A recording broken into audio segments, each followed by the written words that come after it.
ফ্যাসিবাদ বিরোধী স্বৈরাচার বিরোধী আন্দোলনের নেতৃত্ব দিতে গিয়ে এ যাবৎ এই 15 বছরে যারা জীবন দিয়েছেন, নিহত হয়েছেন, নির্যাতিত হয়েছেন, তাদের আত্মার প্রতি আমি গভীর শ্রদ্ধা এবং মাগফিরাত কামনা করছি। প্রিয় ভাইরা আমার, আজকে অনেক সময় হয়েছে, দীর্ঘ বক্তৃতা আমরা শুনেছি। আমি আমার বক্তব্য খুব দীর্ঘ করতে চাই না। তবে যে বাংলাদেশে আমরা সাংবাদিকতা করি, যে বাংলাদেশে আমরা রাজনীতি করি, যে বাংলাদেশকে একটি সুখী সমৃদ্ধশালী নিরাপদ বাংলাদেশ হিসেবে দেখতে চাই, সেই বাংলাদেশের সাংবাদিকতা, সেই বাংলাদেশের রাজনীতি যে কত ক্রিটিক্যাল জায়গায় পৌঁছে গিয়েছে সে সম্পর্কে আমাদের দায়িত্ব সম্পর্কে দুটি কথা বলে আমি আমার বক্তব্য শেষ করতে চাই। সুধীবৃন্দ, সাংবাদিকদের চেয়ে কথা আর কেউ বেশি ভালো জানে না। তারাই ভালো জানেন যে বিগত 15 বছর নয়, 17 বছর এই বাংলাদেশের দেশের কোটি কোটি মানুষ কি কালো অধ্যায় অতিক্রম করেছে। যে কালো অধ্যায়ে আমাদের ভোটাধিকার ছিল না, গণতন্ত্র ছিল না, সংবাদপত্রের স্বাধীনতা ছিল না, আমাদের মূল্যবোধ ছিল না, বিচার বিভাগের স্বাধীনতা ছিল না, মানুষের রাজনৈতিক অধিকার, অর্থ অধিকার সব খর্ব করা হয়েছিল। সেই বিপন্ন সভ্যতা, বিপন্ন মানবতাকে মুক্তি দেওয়ার জন্য কিন্তু আমাদের এই ছাত্র জনতা রক্ত দিয়েছে। আজকে আমরা নতুন বাংলাদেশ নির্মাণে একটি অন্তর্বর্তীকালীন সরকার আমরা পেয়েছি। এটা ছিল গণ অভ্যুত্থানের, 5ই আগস্টের গণ অভ্যুত্থানের গণ আকাঙ্ক্ষার প্রতিফলন হচ্ছে এই অন্তর্বর্তীকালীন সরকার। এটা ছাত্র জনতার আকাঙ্ক্ষা পূরণের জন্য তারা এসেছেন। তাদের দায়িত্ব হচ্ছে একটি নির্বাচিত জনপ্রতিনিধিদের হাতে ক্ষমতা হস্তান্তর করে আমাদের গণতন্ত্রের পথে নতুন অভিযাত্রাকে সাফল্যমণ্ডিত করা। এবং আমরা মনে করি এই অন্তর্বর্তীকালীন সরকারের সকল সিদ্ধান্ত, সকল পলিসি, সকল ভূমিকা সবকিছুর মধ্যে গণ আকাঙ্ক্ষার প্রতিফলন থাকা উচিত। কিন্তু 3 মাস অতিবাহিত হচ্ছে, এই ছাত্র জনতার এই রক্তদান, এই আত্মত্যাগের মধ্য দিয়ে মানুষের যে গণ আকাঙ্ক্ষার প্রতিফলন ঘটেছিল, 5ই আগস্টের যে চেতনা আমরা লক্ষ্য করছি, দুঃখজনক হলেও দুর্ভাগ্যজনক হলেও অন্তর্বর্তীকালীন সরকারের কোনো পলিসি, কোনো সিদ্ধান্ত সেই গণ আকাঙ্ক্ষার সাথে মিলছে না, সেই গণ আকাঙ্ক্ষার প্রতিফলন ঘটছে না। আমরা বিনয়ের সাথে বলতে চাই, গণতন্ত্রের পথে, নির্বাচনের পথে নতুন অন্তর্বর্তীকালীন সরকারের অভিযাত্রাকে আমরা ইতিবাচকভাবে দেখি। সরকার এবং তার আশেপাশে তাদের সাথে পরামর্শ করে গুরুত্বপূর্ণ জায়গায় কিছু লোককে তারা সেট করছেন। কোন সিদ্ধান্তে গুরুত্বপূর্ণ সময়ে তারা পলিসি মেকিং করছেন, কেন জনগণের আকাঙ্ক্ষার সাথে মিলছে না, কেন জনমনে ক্ষোভ এবং বিতর্ক তৈরি হচ্ছে। আমি আশা করব অন্তর্বর্তীকালীন সরকারের উপদেষ্টা পরিষদ সে বিষয়গুলোকে বিবেচনায় নেবেন। নির্বাচনের জন্য সকল রাজনৈতিক দল বলছেন অবিলম্বে আপনারা প্রয়োজনীয় ন্যূনতম সংস্কার কাজ সম্পন্ন করুন এবং নির্বাচনের রোডম্যাপ ঘোষণা করুন। আমরা ধন্যবাদ জানাই অন্তর্বর্তীকালীন সরকার সংস্কারের জন্য উদ্যোগ নিয়েছেন, অনেকগুলো রিফর্ম কমিশন করেছেন। ইলেকশন কমিশনের রিফর্ম, জুডিশিয়ারির রিফর্ম, কনস্টিটিউশনের রিফর্ম, পুলিশ অ্যাডমিনিস্ট্রেশনের রিফর্ম, সিভিল অ্যাডমিনিস্ট্রেশনের রিফর্ম, অনেক পদক্ষেপ আপনারা নিয়েছেন। ডিসেম্বরের মধ্যে সেই রিফর্ম কমিশনগুলো তাদের প্রপোজাল সাবমিট করবে, সরকারের কমিশনে এগুলো আলোচনা হবে এবং অবাধ, নিরপেক্ষ, একটা ক্রেডিবল, একটা ইনক্লুসিভ, একটা পার্টিসিপেট ইলেকশনের জন্য আপনারা একটা নির্বাচনের এবং সংস্কারের নীতি তখন বাস্তবায়ন করবেন। কিন্তু হঠাৎ করে সার্চ কমিটি গঠন করা হলো, ইলেকশন কমিশন তৈরি করার জন্য পদক্ষেপ নেওয়া হলো। এখানে কি গণ আকাঙ্ক্ষার প্রতিফলন ঘটেছে? আমরা তো মনে করেছিলাম রাজনৈতিক দল হিসেবে আমাদের সমস্ত স্টেক হোল্ডারদের কাছে প্রপোজাল চাওয়া হলো, আমরা নির্বাচনী ব্যবস্থা সংস্কারের জন্য আমরা প্রপোজাল দিচ্ছি, সিভিল সোসাইটি, স্টেক হোল্ডার সবাই দিচ্ছেন, যেটা ডিসেম্বরের মধ্যে সেগুলো আসবে এবং সেই নির্বাচনী সংস্কার প্রস্তাবের মধ্যে ইলেকশন কমিশনের জন্য সার্চ কমিটি গঠনের কি পদ্ধতি হবে সেটাও কিন্তু it is also the part of proposal, reform proposal. কিন্তু সেটা আসার আগেই আপনারা একটা সার্চ কমিটি গঠন করলেন, করে ফেলেছেন। আমরা এটাকে ইতিবাচকভাবে দেখছি। এটাকে হাজারো শহীদের রক্তদানের পরে এই নতুন অর্জিত বাংলাদেশের একটি গণতন্ত্রের পথে অভিযাত্রাকে আমরা ইতিবাচকভাবে দেখতে চাই, নেতিবাচক দেখতে চাই না। কিন্তু আপনারা তো এই সংস্কার প্রস্তাবের মধ্য দিয়ে আওয়ামী লীগের রেখে যাওয়া সার্চ কমিটি গঠনের পদ্ধতিকে গ্রহণ করে আপনারা যে সার্চ কমিটিটা গঠন করলেন, এখানে কি গণ আকাঙ্ক্ষার প্রতিফলন হয়েছে এটা বিবেচনার জন্য আমি আপনাদের কাছে রাখতে চাই। আপনারা এই জনগণের কাছে প্রপোজাল চাইলেন, আমরা পেশ করে ডিসেম্বর যেতে দিলেন না, এর মাঝখানে আপনি সিদ্ধান্ত নিলেন। এখানে তো একটা রহস্যের তৈরি হয়। এরকম কিছু কিছু সিদ্ধান্তের জন্য আপনি সংবিধান সংস্কারের প্রস্তাব চাইবেন, আপনি দুর্নীতি দমন কমিশনের প্রস্তাব চেয়েছেন সংস্কারের, পুলিশ অ্যাডমিনিস্ট্রেশনের জন্য চেয়েছেন, আমরা ডিউ টাইমে সব দিচ্ছি। সেজন্য আমি অন্তর্বর্তীকালীন সরকারের কাছে বলবো, আমরা যেন আর ভুল না করি। 15 থেকে 17 বছর বারবার আমরা ভুল করেছি। অনেক সময় রাজনৈতিক নেতৃত্বের ভুল হয়েছে, পলিসি মেকিং এ ভুল হয়েছে। আজকে সমস্ত রক্তদানের পর জন আকাঙ্ক্ষার প্রতিফলন হিসেবে আপনারা আজকে দায়িত্ব নিয়েছেন। আপনাদের কাছে আর এমন কোনো ভুল সিদ্ধান্ত, ভুল পলিসি আমরা দেখতে চাই না।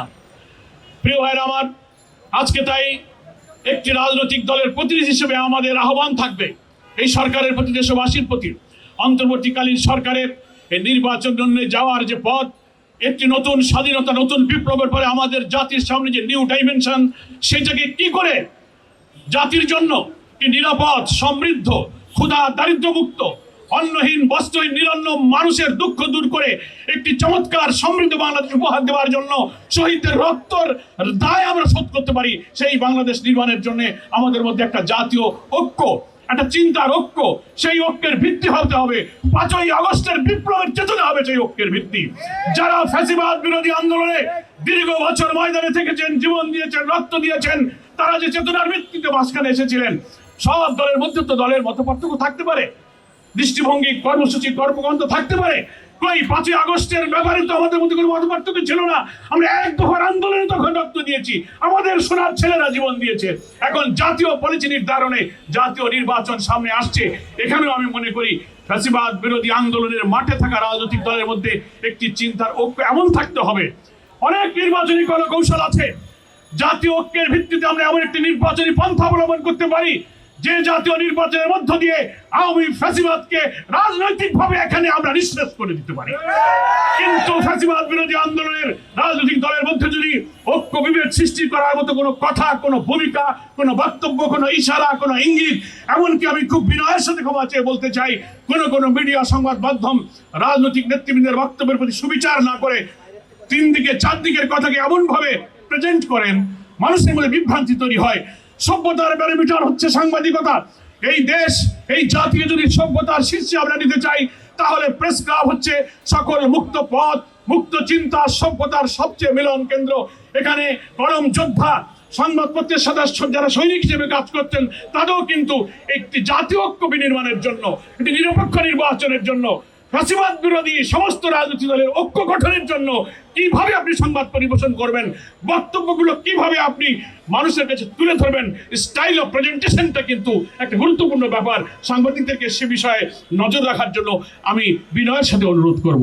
সংগ্রামী সুধীবৃন্দ, আজকে আমাদের ছাত্র জনতার রক্তদান, রাজনৈতিক দলের এত আত্মত্যাগ, শুধু যদি দলের স্বার্থে, নিজের স্বার্থে, অনেকে বলেন হ্যাঁ আওয়ামী লীগ ফ্যাসিবাদ বিদায় নিয়েছে, আগামী নির্বাচনে আসবে কি আসবে না, অনেকে প্রশ্ন করছেন সাংবাদিকরা, তাদের জন্য গণতন্ত্রের অধিকার কি হবে না, তারা কি নির্বাচনে আসতে পারবে না? আমরা পরিষ্কার করে বলেছি, গণতন্ত্রের সাথে তাদেরকেই মানায় যাদের দলে, যাদের আদর্শের মধ্যে গণতন্ত্র আছে। আওয়ামী লীগ তো সেই দল, শেখ মুজিবুর রহমান ক্ষমতায় আসার আগে তিনি যে গণতন্ত্রকে ব্যবহার করেছিলেন বৈষম্য বিরোধী আন্দোলন, শোষণ, জুলুম, নিপীড়নের বিরুদ্ধে বক্তব্য দিয়ে তিনি গণতন্ত্রের সিঁড়ি বেয়ে ক্ষমতায় এসেছিলেন। ক্ষমতা এসে তিনি নিজেই কিন্তু সেই গণতন্ত্রের সিঁড়িকে নিজেই ফেলে দিয়েছিলেন।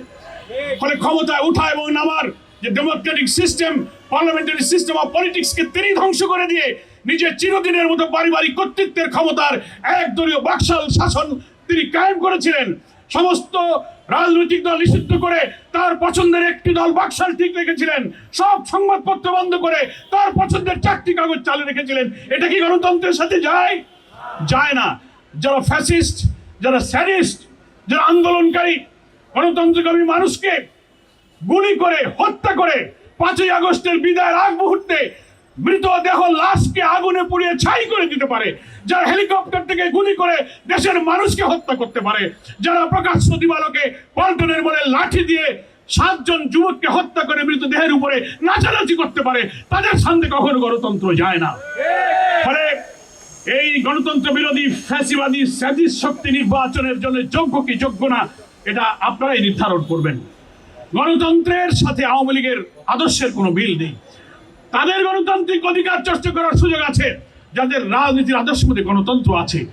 আপনি এই 15টা বছর বিরোধী রাজনৈতিক দলের সঙ্গে, আমাদের ছাত্রদের সঙ্গে কি ব্যবহার করেছেন, নিষ্ঠুরভাবে কিভাবে খুনের স্টিম রোলার চালিয়েছেন। বুঝতে পারছেন 5 তারিখে বাংলাদেশের কোটি কোটি মানুষ চতুর্দিক থেকে গণভবন মুখে যে কোটি মানুষের উত্তাল আন্দোলনের ঢেউ শুরু হয়েছিল, শেখ হাসিনা রেহানা যদি পালিয়ে না যেত, ওই গণভবনে থাকলে সেদিন দৃশ্য কি হতো গোটা দুনিয়া সেদিন দেখতে পেত। ফলে আপনি বা আপনারা গণতন্ত্রের কোনো সহায়ক শক্তি নয়, বরং আপনাদের সকল আচরণ, আপনারা ভোটাধিকার নষ্ট করেছেন, আপনারা বিরোধী রাজনৈতিক দল মতকে ধ্বংস করেছেন, বিচার বিভাগকে একেবারে পলিটিসাইজ করেছেন, কোথাও বিরোধী দলের সুযোগ এবং গণতন্ত্র দেননি। ফলে আজকে আপনি নিজেদের গণতান্ত্রিক শক্তি এবং অধিকারের চর্চা করেননি, এখন আপনি কেন সেই গণতন্ত্রের দাবি করেন? বরং ফ্যাসিবাদ বিরোধী আন্দোলনে আমরা যারা ময়দানে ছিলাম, আমাদের ভোটাধিকার, আমাদের গণতন্ত্র আপনারা হরণ করেছেন। এখানে গণতন্ত্রের চর্চা করার নৈতিক, রাজনৈতিক, সাংবিধানিক অধিকার শুধু আমাদেরই আছে। অগণতান্ত্রিক শক্তি কখনো গণতন্ত্রের কাছে স্থান পায় না। সেজন্য আমি পরিষ্কার করে বলবো যে যাদের হাতে গণতন্ত্র নিরাপদ নয়, দেশের স্বাধীনতা, অখণ্ডতা, সার্বভৌমত্ব, মূল্যবোধ কোনো কিছু নিরাপদ নয়, তারা গণতন্ত্রের জন্য নিরাপদ নয়। ইনশাআল্লাহ জনগণ সিদ্ধান্ত গ্রহণ করবে এবং ফ্যাসিবাদ বিরোধী আন্দোলনে সকল রাজনৈতিক দলের কাছে আমার আজকের এই প্রেস ক্লাব থেকে আহ্বান থাকবে, আসুন আসন্ন জাতীয় নির্বাচনে একটি গ্রহণযোগ্য সময়ের মধ্যে অবাধ করার জন্য অন্তর্বর্তীকালীন সরকারকে আমরা সহযোগিতা করি। অস্থিরতা তৈরি না করে, অরাজকতা সৃষ্টির জন্য 5ই আগস্টের বিপ্লবের পর যারা প্রতি বিপ্লব, জুডিশিয়াল কু, আনসার কাণ্ড, প্রশাসনে অস্থিরতা তৈরি করা, হিন্দু বৌদ্ধ খ্রিস্টানদের মধ্যে উস্কানি দিয়ে দুনিয়ার সামনে তাদের জন্য অনিরাপদ বাংলাদেশ দেখিয়ে এই সরকারকে অস্থিতিশীল যারা করতে চেয়েছিল, তারা ব্যর্থ হয়েছে। দেশপ্রেমিক সেনাবাহিনী এবং ছাত্র জনতা সেটা ব্যর্থ করে দিয়েছে। সেই ঐক্য ধরে রেখে আগামী জাতীয় নির্বাচনে আমরা নিশ্চয়ই নির্বাচনের একটা কৌশল অবলম্বন করতে পারি, যে কৌশল করলে ভোটের ময়দানে আওয়ামী লীগ স্থান পাবে না ইনশাআল্লাহ। আমি জাতীয়ভাবে সেই রাজনৈতিক চিন্তার ঐক্য তৈরি করার জন্য জাতীয় নেতৃবৃন্দের প্রতি, ফ্যাসিবাদ বিরোধী সংগ্রামী জনতা, ছাত্র জনতার প্রতি আহ্বান জানিয়ে আজকের এই ঐতিহাসিক এমন এক সময় এই সম্মেলন হলো, নতুন বাংলাদেশ, নতুন স্বাধীনতা, 5ই আগস্ট, যেখানে মানুষের অজস্র গণ অভ্যুত্থানের আশা আকাঙ্ক্ষা আমাদের দিকে তাকিয়ে আছে।